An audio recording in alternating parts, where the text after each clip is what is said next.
The following video is thinking about feedback in virtual learning environments. The outcomes for this professional learning is for CTT members to be able to utilize various types of feedback in alignment with intended student outcomes and to plan for and implement a variety of feedback tools in virtual learning environments. The guidance from the states requires school districts, whether or not they're in voluntary or in required learning structures, to provide students feedback. And so this video will help to give you the opportunity to have some conversations as your CTT around this idea of feedback in virtual learning environments. So we want to start with the three types of feedback that we're going to focus on. I'll look at these three statements. What do you notice about each one? Pause the video to have a discussion as a team. Each of these statements can be provided to students, but each one have a different purpose. There's three different types of feedback that we're going to talk about. The first type is appreciation.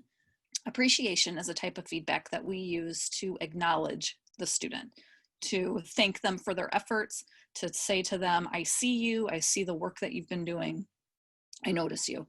This type of feedback is given to build connections, to help motivate students, and to help build upon their growth mindset and help them to see that their effort is noticed. Evaluation is a second type of feedback. This type of feedback is given to students when we want them to know where they rate or rank against a set of standards or against the rubric that you have created.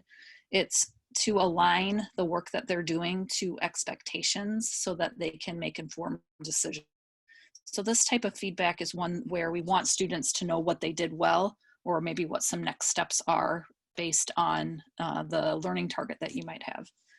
And then coaching is the third type of feedback. This one is utilized to help the students expand their knowledge and sharpen their skills and to improve their capacity. When we use coaching, we're utilizing questions to get the students to reflect on their current status and where they need to move forward. So all three types of feedback are effective for goal setting and creating next steps. However, when they're used at the wrong times, they can backfire or diminish the intended outcome. So if you think about a situation where you've worked really hard to create something and you want to be acknowledged for that effort, but the person who's giving you the feedback comes in with a bunch of suggestions on how you could make it better, that's going to diminish your ability to hear the things that they're saying. They might be right on, but you might just have wanted appreciation in that moment. Or vice versa, if you're looking to get feedback on what you could have done better on something or what you did really well, and the person just asked you questions to get you to reflect, that's going to feel frustrating. And so when we think about these types of feedback, we want to be mindful about which one is needed in which different situations, or how we might combine all three to be able to give high quality feedback to the students that we're working with. So go ahead and look at these statements again, and I want you to have a conversation with your CTT about which one is which. Which one of these is appreciation, which one's evaluation, and which one is coaching. So go ahead and pause this video now so that you can have that conversation.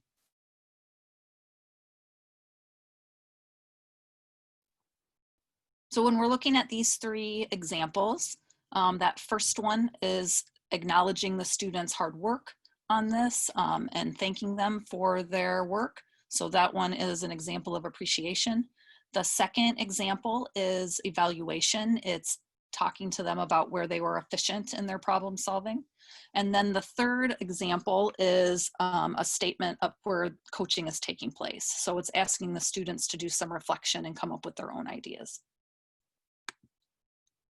When we think about feedback, there's a couple of characteristics that help indicate whether or not it's high quality. That first bullet about being descriptive really is about providing examples and criteria to the feedback that you're giving so that students are able to see exactly what you're noticing in their work. This is why we don't like to use things like good job to provide feedback, because the student doesn't know what is exactly that I did that was a good job. So we want to provide some type of description along with statements like that. We want the feedback to be timely, to occur while there's still time to do something about it. A lot of times when the feedback comes with a summative assessment and we know we're moving on to new content or new skill, and students aren't going to be able to act on it, then it's not as effective. So we wanted to make sure that it's happening during the learning. High quality feedback is going to point out strengths as well as specific information to guide improvement. So it's going to have both of those components, both what students are doing well and what might be some areas to think about further.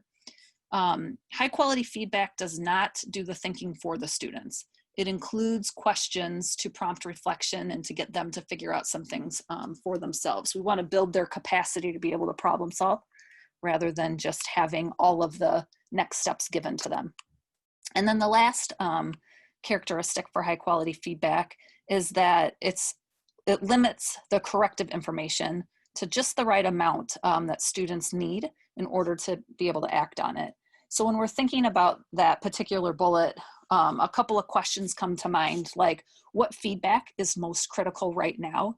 We want the feedback to be the most important for the time. Which feedback best aligns to the key outcomes that I have for the lesson? So we want the feedback to be focused on the learning target for the lesson or the activity or the day.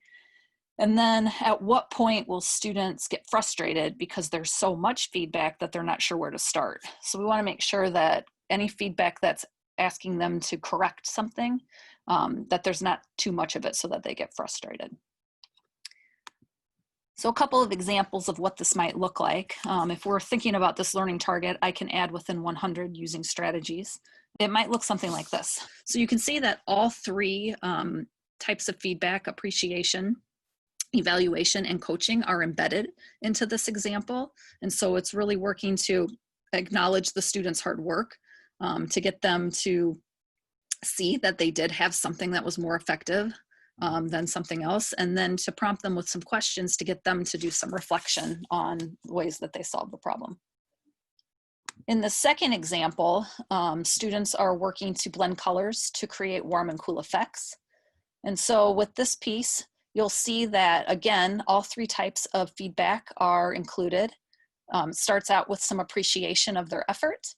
The second sentence provides some evaluation on whether or not they met that learning target. And then the rest of this feedback is questions to prompt them onto next steps. And you'll notice that these next steps do not align to the learning target because in the second sentence, we see that the student achieved the learning target. And so the prompts for reflection on this particular example take students beyond to a next step. So I'll have you pause this video so that you can have a conversation as a team and just think about, with the appreciation, coaching, and evaluation content and the qualities of effective feedback, what are you noticing and wondering? How do you see this content impacting the work that you do with your students moving forward, whether or not it's in a virtual learning environment or next year when we're coming back together face-to-face with students?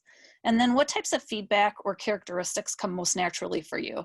What might you need to think about to enhance the feedback that you're already providing? So go ahead and pause the video and have a conversation as a team.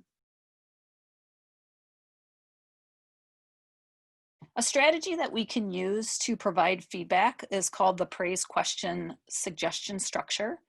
And this is one that allows you to combine appreciation, coaching, and evaluation into one response. It allows you to draw out strengths that you're seeing in student work or their effort, and to show appreciation. It allows you to pose genuine questions to create opportunities for reflection and growth. And so not leading questions that have a suggestion hidden in them, but ones that you're wondering or wanting them to wonder about. And then it provides an opportunity to give students suggestions to aligned outcomes for the learning with very specific information.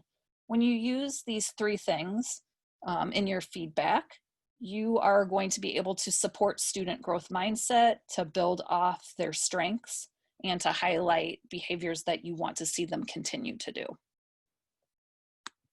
So a couple of slides that have some feedback sentence frames that you can use aligned to that praise, question, suggestion strategy. So this first column gives you some different ways that you might start off appreciation or that praise part of the feedback. And then this middle column includes some different stems that you might use when you want to make a suggestion or provide evaluation for the student's work. And then this third column gives you some question stems that you can use when you want to provide that suggestion and create an opportunity for student reflection. And then you have this slide with some other feedback stems as well. So go ahead and just take a minute to pause the screencast and look at both of these resources for some different ideas that you might use.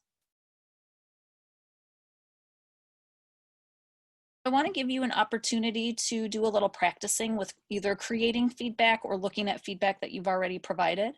So a couple of different options. You might look at some work that students have submitted in the last week and craft some feedback that you're going to provide to them. Or you could look at some feedback that you've already provided in the last week and evaluate it for the strengths that you see in it and how you might enhance it. So go ahead and pause the screencast again, and you can take on either one of these tasks as a whole group or on your own. If you do work on your own, then I would invite you to share your example with someone else so that you can get some feedback from them. When thinking about ways to provide feedback in a virtual learning environment, there are some different ways that it can be provided. You might do some that are just real simple, like providing comments in Google Docs or emailing the students. There's a section in the student answers part of classwork where you can write comments to students in Google Classroom. You might provide the feedback to the students live in a Zoom meeting where maybe you're meeting with a student one-on-one, or maybe a small group has turned in something together or working on something and you want to provide that group feedback. So you could use a Zoom meeting for that, or you could create a video or audio message to send to the students. So you can create your video using Zoom or Castify or Flipgrid, and then send the students the link so that they can see you as you're providing the feedback or hear your voice as you're providing it. So I'd invite you to pause the video one last time to have a conversation about what formats you're already using to provide feedback, or formats that maybe you're considering. So we'll end with some next steps. As you recall, the state has provided guidance for school districts around this idea of feedback. School districts that are providing voluntary learning or required learning are required to provide students feedback. So one of the next steps is for you to engage in that task and provide students feedback when they are turning in work to you. Another next step is to share feedback with your CTT to calibrate your practices and support one another. I'd invite you to bring some feedback to your next CTT meeting so that you're able to look at it together and give each other feedback and calibrate practice. And then the last next step is a resource that you can visit if you'd like to do so, where you can learn more about the praise question suggestion strategy.